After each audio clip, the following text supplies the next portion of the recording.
rapidly at the sudden brightness, eyes flicking between the two masked men and to each other, before fear took their features and the woman began to cry. The old man watched his son draw blood from the husband's cheek and growl low in the man's ear. "Not a fucking sound," making clear his intentions should they try to fight back. Shock and their weapons easily won the couple's silence, and neither attempted to struggle as they were bound and gagged where they lay. Taking out his own knife, he stood sentry over them as his son began ransacking drawers and cupboards. Despite wearing a balaclava, he took care not to look either one of them in the eye, knowing they weren't stupid and would recognise him from their earlier confrontation in the village bar.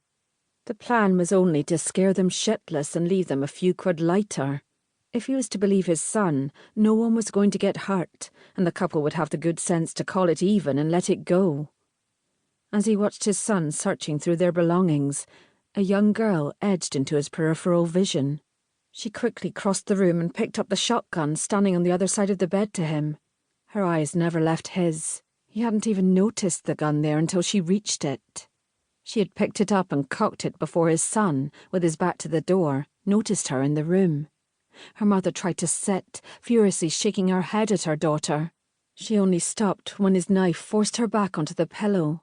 Her father pleaded through the gag that she put the gun down and do as the men say, his cries muffled and almost unintelligible. Eventually, he simply shouted for her to run. Undeterred, she pointed the gun at him, even though he was holding a knife at her mother's throat. He held her stare and watched as her nose wrinkled. Through the balaclava he could smell his own sweat and the sour fumes of alcohol coming heavy with his breath, and felt the grimy layer they seemed to have cast over the room. She stole a glance at his son frozen still to her left, but the gun remained pointing his way. He'd fired a 12-gauge weapon plenty of times and wondered just how well she could handle it. Her slender arms trembled along with her voice, a mixture of fear and the weight of the weapon. "Put the knife down, or I'll shoot!"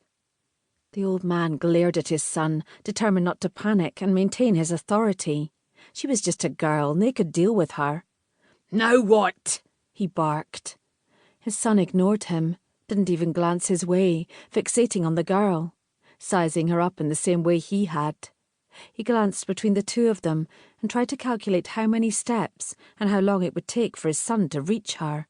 The bed prevented any element of surprise from him. Or maybe it wasn't the threat that had his attention. He gritted his teeth and watched as his son's gaze travelled up and down the young girl. The tilt of his head as he admired her lean legs before lingering on small pert breasts covered with only a thin vest made him cringe. Bile rose in his throat. She was young enough to be his granddaughter, and he knew she was in trouble if he didn't intervene. "Beth, is it?"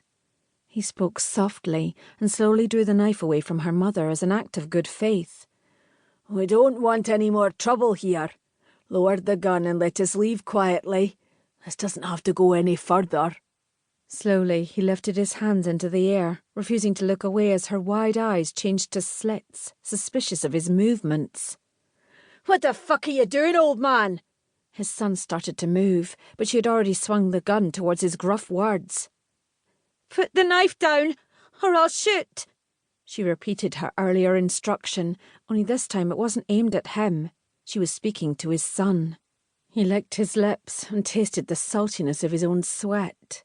Even without seeing his son's face, he knew he was smiling under the balaclava, relishing the challenge, sure this was a fight he would win.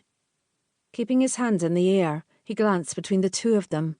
Her parents remained still, their breaths coming fast and panicked through their gags. His son's roar broke the silence as he charged with his knife still drawn. Her father lunged toward them, falling from the bed. Her mother squeezed her eyes shut and screamed through her gag. The old man shouted to stop, reaching out over her mother. Futile. 4. That's how many steps it took to reach the girl. Then the gunshot deafened them all. Chapter 1. Aging hinges groaned as Laurie Hunter pulled open the thin wooden door of the bothy. She'd hoped to find it empty, and the intricate cobweb woven across the threshold told her no one had been there in at least a few months. She swiped them away with one of her hiking poles before ducking.